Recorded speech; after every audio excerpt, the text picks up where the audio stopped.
नागपुर के रहने वाले राहुल को अपने क्रिश्चियन दोस्त के घर से क्रिसमस सेलिब्रेशन का इनविटेशन आता है। इनका लेट नाइट तक पार्टी करने का प्लान था, पर राहुल अपने उस दोस्त को बोलता है कि मैं आ तो जाऊंगा पार्टी में, लेकिन मुझे 11 बजे से पहले वहाँ से वापस आना होगा, क्योंकि कुछ दिन पहले ही राहुल के एक दूसरे दोस्त की मोटरसाइकिल राइड के दौरान एक्सीडेंट हो गई थी।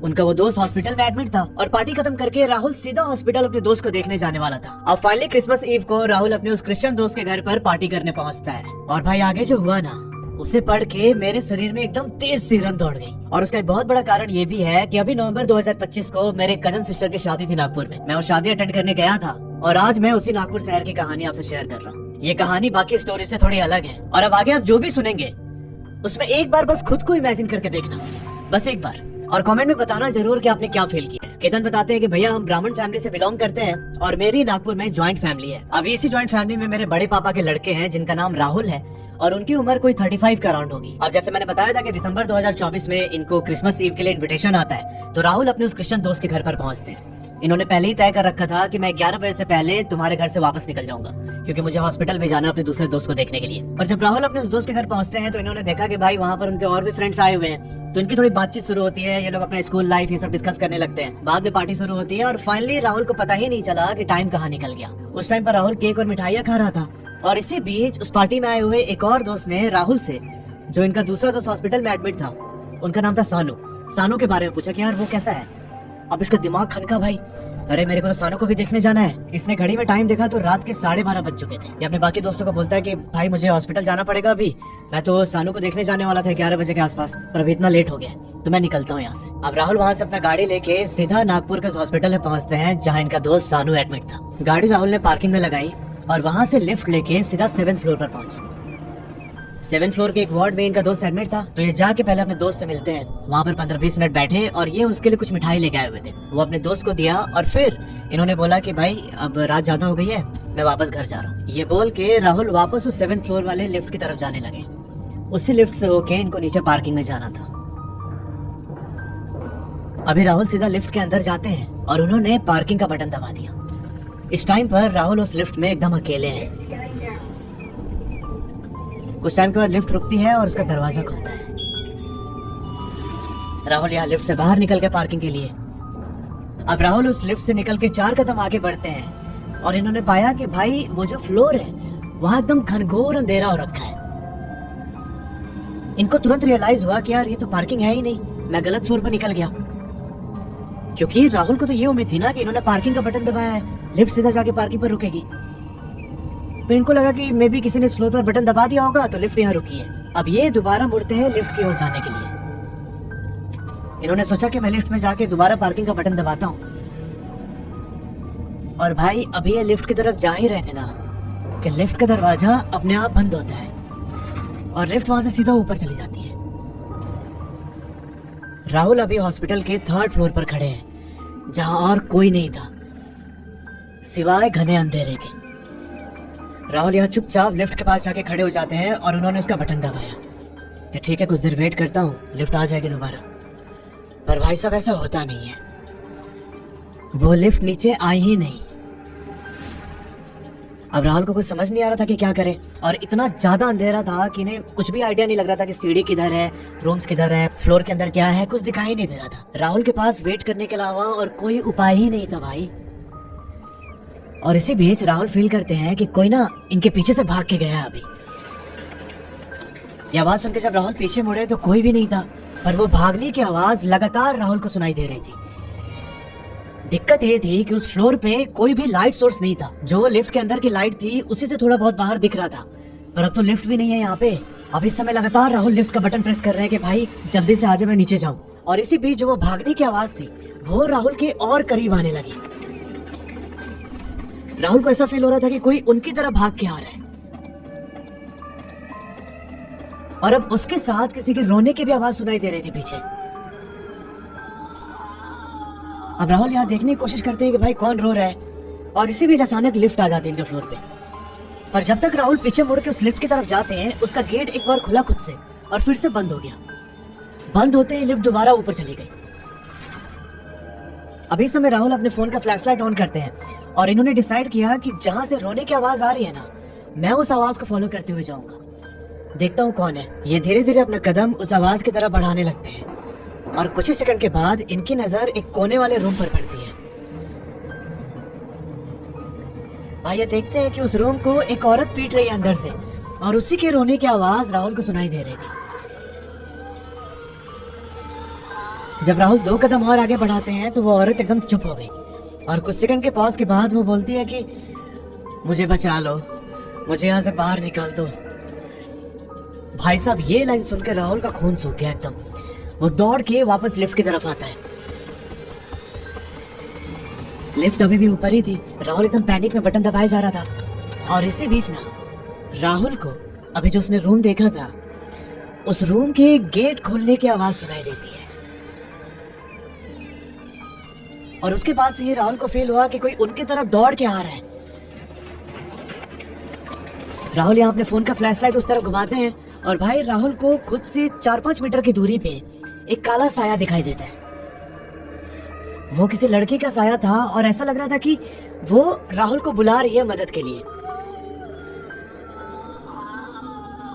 अब केतन बताते हैं कि राहुल भैया को हनुमान जी में बहुत ज्यादा आस्था थी, तो उन्होंने हनुमान जी का नाम रिकॉल करना स्टार्ट किया, और वैसे ही नाम लेते लेते लिफ्ट का बटन दबाने लगे फिर से। और चमत्कार ये हुआ कि कुछ सेकंड में ही लिफ्ट नीचे आ गई। ये हनुमान जी का नाम लेते हुए ही लिफ्ट का गेट खोल के अंदर जाते हैं और सीधा पार्किंग का बटन दबाया। इस बार लिफ्ट प्रॉपर पार्किंग में पहुंचती है, और ये सीधे अपनी गाड़ी में बैठ के घर पहुंचते हैं। अब घर जाके इस घटना को राहुल ने केतन और राहुल के ही जो छोटे भाई हैं हर्ष, उनको बताया। अब देखो हर्ष और राहुल सगे भाई हैं, और केतन इन दोनों का कजन लगता है। इन तीनों में से केतन सबसे छोटा था। अब ये चीज राहुल ने बता तो दी इन दोनों को, पर उनको आइडिया नहीं था कि भाई ये इनके दिमाग में घर कर जाएगी, और उसका परिणाम बहुत ही भयानक होने वाला है। अब केतन बताते हैं कि भैया मुझे ना घोस्ट हंटिंग का बहुत ज्यादा शौक है।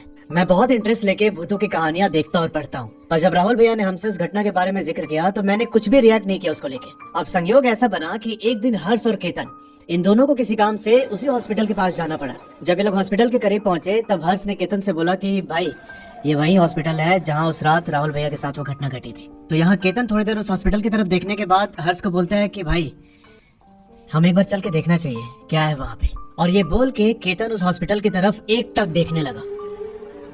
15-20 सेकंड बिना पलक झपकाए उसने हॉस्पिटल को देखा, और केतन बताते हैं कि भैया मुझे ऐसा फील हो रहा था कि कोई चीज ना मुझे पुल कर रही है अपनी तरफ।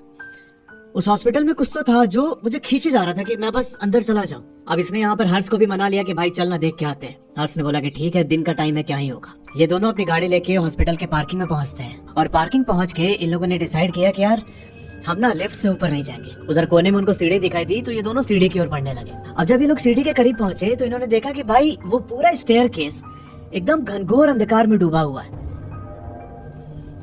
केतन यहाँ पे थोड़ा सा घबराते हुए अपना कदम आगे बढ़ाता है, और भाई जैसे इसने उस पार्किंग के स्टेयरकेस पर पहला कदम रखा उस सीढ़ी के आसपास की सारी लाइट जल जाती है।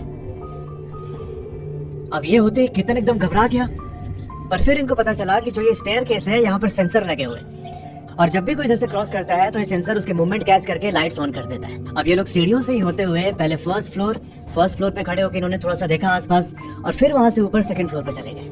जब ये लोग सेकंड फ्लोर पर पहुंचे तब हर्ष बोलता है कि भाई इसके ऊपर वाले फ्लोर पर ही राहुल भैया के साथ वो घटना घटी थी। अब यहाँ केतन सेकंड फ्लोर से थोड़ा ऊपर चढ़ता है। अब देखो वो किस पॉइंट पर खड़ा है। यहाँ केतन खड़ा है, समझ लो इसके नीचे राइट हैंड साइड में सामने सेकंड फ्लोर है, और यहीं पर नीचे की तरफ उनका भाई हर्ष खड़ा है, और यहाँ जहाँ पर केतन खड़ा है यहाँ से ऊपर की तरफ थर्ड फ्लोर के लिए सीढ़ी जा रही है। तो आई होप आपको क्लियर हो गया होगा। मैं एक बार ड्राइंग से भी समझा देता हूँ। तो जितना मुझे केतन ने डिस्क्राइब किया है उसके हिसाब से ये सेकंड फ्लोर है, और सेकंड फ्लोर के पास यहाँ हर्ष खड़ा है नीचे की ओर, और यहाँ से थोड़ा सा ऊपर जाके यहाँ पर केतन खड़ा है। ठीक है, यहाँ से ऊपर सीढ़ी जाती है थर्ड फ्लोर की तरफ। आई होप आपको क्लियर हो गया होगा। केतन अभी ऊपर गया नहीं है थर्ड फ्लोर पे, यहाँ खड़े होकर वेट कर रहा है कि मैं अब ऊपर जाऊंगा। अच्छा एक चीज और, जब केतन सेकंड फ्लोर की सीढ़ियों से चलकर उस कॉमन स्पॉट पर पहुंचे थे ना, जहाँ से ऊपर थर्ड फ्लोर की ओर सीढ़ी जा रही है, उस स्पॉट पर पहुंचते ही केतन को ना थर्ड फ्लोर के अंदर से एक गेट खोलने की आवाज सुनाई दी थी, पर इन्होंने ये बात अपने भाई हर्ष को नहीं बताई। इस चीज को नजरअंदाज कर देते हैं केतन एकदम। अब यहाँ पर हर्ष नीचे ही खड़ा था, वो बोलता है केतन से कि सुन मुझे कुछ अच्छा नहीं लग रहा है, चलते हैं यहाँ से यार। पर केतन के अंदर तो भाई चुल मची हुई थी। ये जैसे अपना पहला कदम बढ़ाता है उस थर्ड फ्लोर की सीढ़ी की तरफ, भाई साहब इसे सुनाई देता है कि कोई बहुत भारी कदमों से भागते हुए इसकी ओर आ रहा है। और सबसे ताज्जुब करने वाली बात ये थी कि उस थर्ड फ्लोर के स्टेयर के सेंसर ने किसी ह्यूमन को डिटेक्ट नहीं किया। अब केतन बताते हैं कि भैया थर्ड फ्लोर पर जिस तरफ से भागने की आवाज आ रही थी वहाँ इतना अंधेरा था कि मैं कुछ देख ही नहीं पा रहा था। इस टाइम पर मेरा भाई हर्ष वहीं सेकंड फ्लोर पर खड़े होके मुझे एकटक देख रहा है। वो इतने इंटेंस तरीके से देख रहा था कि मुझे ऐसा लगने लगा कि कहीं कोई स्पिरिट हर्ष के अंदर तो नहीं घुस गई। पर केतन इस चीज को भी इग्नोर करते हुए उस सीढ़ी की ओर फिर से कदम बढ़ाते हैं और इस बार जैसे उन्होंने कदम बढ़ाया केतन को उस थर्ड फ्लोर के अंदर से किसी के कराहने की आवाज सुनाई दी। सेम इनको भी ऐसा फील हुआ कि कोई ना इसे बुला रहा है अंदर। इस टाइम पर केतन वहीं सीढ़ियों पर ही फ्रीज हो गए थे। ये फ्रीज होके एक टक उस तीसरे फ्लोर की ओर देख रहे हैं और इतने में उनको दिखाई दिया कि एक औरत अंदर से निकल के आई है। वो औरत एकदम ब्लैक और उसका चेहरा बहुत बिगड़ा हुआ था। आंखें उसकी एकदम खून जैसी लाल हो रखी हैं और वो ना केतन की ओर हाथ करके उसे बुला रही है अपनी तरफ। अभी केतन कुछ प्रोसेस कर ही पाता कि वो औरत अचानक से सीलिंग पे चढ़ गई। वो सीलिंग पे ऊपर क्रॉल करते हुए केतन की तरफ आ रही है। ये अपने एकदम होश खो बैठा था, इसे समझ में नहीं आ रहा था कि कैसे रिएक्ट करे। और फिर इसने देखा कि भाई वो सीलिंग से ही ना नीचे की ओर लटक गई है और अभी केतन की ओर देखते हुए वो बड़े प्यार से उसे बुला रही है। पर जब केतन ने कुछ भी रिएक्ट नहीं किया तो वो वापस एकदम सीरियस हो जाती है और इसके थोड़ी देर के बाद एकदम दर्द भरे टोन में रोने लगती है। वो कैसी भी केतन को मेल्ट करके अपने पास बुलाना चाहती थी। केतन बताते हैं कि मुझे उस औरत की तरफ बहुत स्ट्रांग पुल फील हो रहा था। मेरा मन कर रहा था कि मैं उसके पास चले जाऊं और इसी बीच मैंने ना आगे कदम बढ़ाया। वो औरत एक टक मुझे देख रही है और मुझे ऐसा लग रहा था कि उसने ना मुझे हिप्नोटाइज कर लिया है।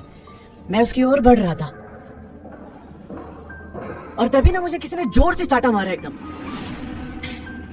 मैं थोड़ा होश में आया और मैंने देखा कि मेरा भाई हर्ष मुझे चाटा मार रहा है। हर्ष बोल रहा है कि अभी मैं कितने टाइम से तुझे आवाज लगा रहा हूँ, चल यहाँ से, क्यों खड़ा है, कोई भी नहीं है ऊपर। और जब हर्ष ने ऐसा बोला ना तो हर्ष की नजर भी एक बार उस थर्ड फ्लोर की तरफ गई। ये देखता है कि भाई वो औरत एकदम डेड एक्सप्रेशन लेके हर्ष को घूर रही है। ये देखते ही भाई हर्ष घबरा गया। ये केतन को बोलता है कि भाई भाग यहाँ से जल्दी, और हर्ष दौड़ के नीचे सेकंड फ्लोर पर चला गया। केतन अभी भी फ्रीज हो रखे एकदम।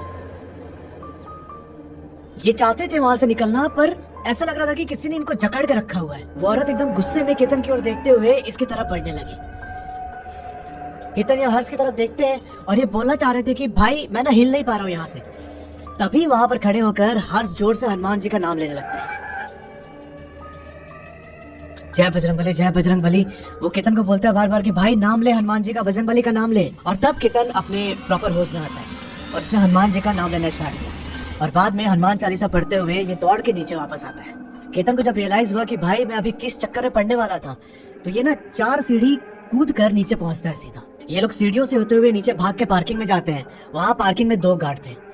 इन्होंने बोला गार्ड को कि अभी हमने ऊपर थर्ड फ्लोर पे ऐसा ऐसा देखा है। तब गार्ड उल्टा इनको ही डांटने लगता है कि तुम लोगों ने दारू पी रखी है, कोई नहीं थर्ड फ्लोर पे, क्या करने गए थे तुम लोग। अब जब ये लोग पार्किंग से बाहर निकले तो इनको हॉस्पिटल के बाहर ही एक वहाँ का स्टाफ दिखाई देता है। वो थोड़ा यंग था तो इन लोगों ने बुला के उससे पूछा कि मतलब आपको कुछ पता है क्या थर्ड फ्लोर के बारे में। तब उसने बताया कि भाई मैं भी यहाँ पर नया ही आया हूँ पर मैंने सुन रखी है काफी चीजें। कुछ साल पहले यहाँ थर्ड फ्लोर पर आग लगने से काफी लोग एक साथ झुलस के मर गए थे। उन्हीं की स्पिरिट उस फ्लोर को हॉन्ट करती है। मतलब कोई गलती से ऊपर चला गया तो उनका स्पिरिट से एनकाउंटर होना तो ये बहुत आम बात है। हम आए दिन सुनते रहते हैं ये सब। अब ये बातें जानने के बाद हर्ष और केतन वापस घर आते हैं और घर आके इन्होंने किसी से कुछ नहीं बताया। केतन बताते हैं कि उस घटना की 1 महीने तक मैं ढंग से सो नहीं पाया। कभी अगर गलती से मुझे नींद आ जाती तो सपने में वो औरत ही मुझे दिखाई देती थी। हर छोटी बात पर मुझे गुस्सा आने लगा और मैं ना बहुत चिड़चिड़ा सा हो गया था। धीरे धीरे घर का जो माहौल था वो भी एकदम नेगेटिव हुए जा रहा था। अब जब केतन को लगा कि उससे ये सब हैंडल नहीं हो रहा है तो उसने ये बात अपने सबसे बड़े भाई राहुल को बताई। राहुल ने पूछा कि कहीं गया था क्या तू ऐसी जगह। तब केतन बोलता है कि हाँ भैया, वो जो हॉस्पिटल में आपके साथ इंसिडेंट हुआ था ना, मैं और हर्ष उधर गए थे। ये सुनकर राहुल ने केतन को बहुत डांटा और फिर उसे अपने साथ एक जान पहचान के पंडित के पास लेकर गए। अब सुनना यहाँ पर पंडित क्या सजेस्ट करता है। उस पंडित ने केतन को अपने सामने बैठाया और आंख बंद कर ली। थोड़े टाइम के बाद आंख खुला और केतन से पता है क्या बोलते हैं कि वो अभी भी तुम्हारे साथ ही है। राहुल पूछता है कि कौन बाबा। तब उस बाबा ने बताया कि तुम्हारा भाई जो हॉस्पिटल गया था ना वहां पर जो उस औरत दिखी थी उसकी आत्मा इसके साथ ही रह रही है। वो एक ऐसी औरत की आत्मा है जो एक मानसिक बीमारी से जूझ रही थी और इसी बीच उसका कार से एक्सीडेंट हो गया था। एक्सीडेंट होने के बाद वही हॉस्पिटल में वो एडमिट हुई थी, सेम 3rd फ्लोर पे, और उसी टाइम आग लगने की वजह से उस औरत की झुलस कर मौत हो जाती है। अब देखो एक चीज बताता हूँ आप लोगों को, जो ऐसे लोग होते हैं ना जिनको सिद्धियां प्राप्त होती है, वो ध्यान में जाके ये सारी इंसिडेंट देख सकते हैं। मेरे फैमिली में भी एक है, ऑब्वियसली नाम नहीं ले सकता। तो ऐसा होता है कि कोई अपनी समस्या लेके अगर उनके पास पहुंचता है तो वो ना माता रानी के बहुत बड़े उपासक हैं। वो अपने ध्यान में जाते हैं और मोटा मोटा वैसे बताते हैं कि डायरेक्शन, किस डायरेक्शन में, मान लो कुछ सामान भूला है, किसी का कुछ खो गया है, तो वो जाता है उनसे पूछने के लिए, तो वो ऐसे देख के ध्यान में बता देते हैं कि पूरब दिशा में इस जगह पर ऐसे से मिलेगा। और अगर वो सामान नहीं मिलने वाला होता है तो वो ये भी बता देते हैं कि वो सामान मिलेगा नहीं, आपको है तो उधर ही पर मिलेगा नहीं। और भाई 100 में से 99 टाइम्स वो सच होता है। तो ये सिद्धियां होती हैं and it is beyond science and everything. तो यहाँ पर आप लॉजिक ढूंढेंगे तो वो तो मिलने से रहा। पर फिर अभी जो ये बाबा है, ये इसको एक लोटे में पानी भर के देते हैं। ये बोलते हैं केतन से कि काम कर रहा, वो लोटा लेके अपने घर के चारों ओर घूमना, हर कोने में जाना, और जिस जगह पर तुमको अपने शरीर में करंट जैसा फील हो उसी जगह पर लोटे को रख के उसमें नमक डाल देना। अगली सुबह अगर उस लोटे का पानी काला हो गया तो मुझे तुरंत फोन करना, मैं एक हवन करूंगा। केतन ठीक ऐसे ही करता है। वो लोटे में पानी लेके पूरे घर में घूमने लगा और भाई जब ये अपने बेडरूम के अंदर पहुंचा तब उसे अपने शरीर में एक करंट फील होता है। इसने वहीं पर लोटा रखा और उसमें नमक डाल दिया। अगली सुबह जब उठा तो इसने देखा कि भाई पानी पूरा काला हो रखा है। तो इसने तुरंत उस पंडित जी को कॉल कर दिया। पंडित जी को कॉल करके इसने सारी बात बताई तो उन्होंने बोला कि ठीक है, मैं कुछ सामान का लिस्ट भेज रहा हूँ, ये लेकर आओ और फिर मैं हवन करने आऊंगा तुम्हारे घर पे। शाम के 4 बजे पंडित जी इनके घर पहुंचते हैं, वो प्रॉपर तरीके से हवन करते हैं। अब हवन खत्म होने के बाद इन्होंने केतन को फिर से एक लोटे में पानी दिया और इस बार उस पानी के अंदर फूल भी डला हुआ था एक। बाबा ने इनके घर पर ही एक साफ सुथरी जगह स्पॉट की थी। वो केतन को बोलते हैं कि उस जगह पर जाने तक पूरे रास्ते में तुम्हें थोड़ा थोड़ा पानी गिराते हुए जाना है, और फाइनली जब तुम उस साफ सुथरे स्पॉट पर पहुंचोगे तो वहाँ पूरा पानी गिरा के जो फूल मैंने दिया है उस फूल को वहीं पर रख देना। वहाँ फूल रखने के बाद तुम हाथ जोड़ के माफी मांगना उस स्पिरिट से कि मुझसे गलती हो गई और मैं दोबारा अब आपके रास्ते में नहीं आऊंगा। और ऐसा बोल के तुम वापस घर की तरफ मुड़ना और सीधा घर में घुस जाना अंदर, पीछे पलट के नहीं देखना है। वो तुम्हारे भाइयों की आवाज में, तुम्हारी मम्मी की आवाज में तुम्हें बुलाने की कोशिश करेगी, पर तुम बिल्कुल भी पीछे नहीं पलटोगे। केतन ठीक ऐसे ही करता है। उसने बाबा की बात मानी और जैसे उन्होंने बोला था वैसा फॉलो किया। और केतन बताते हैं कि भैया उस पूजा के बाद फाइनली हमारे घर में और मेरे साथ सब कुछ ठीक हो गया। तो यार ये थी पूरी कहानी। अगर आपके जानने में ऐसा कोई इंसिडेंट हुआ है तो नीचे जो ईमेल आईडी आ रहा है उस पर अपनी कहानी मुझे भेज सकते हैं। Thanks for watching.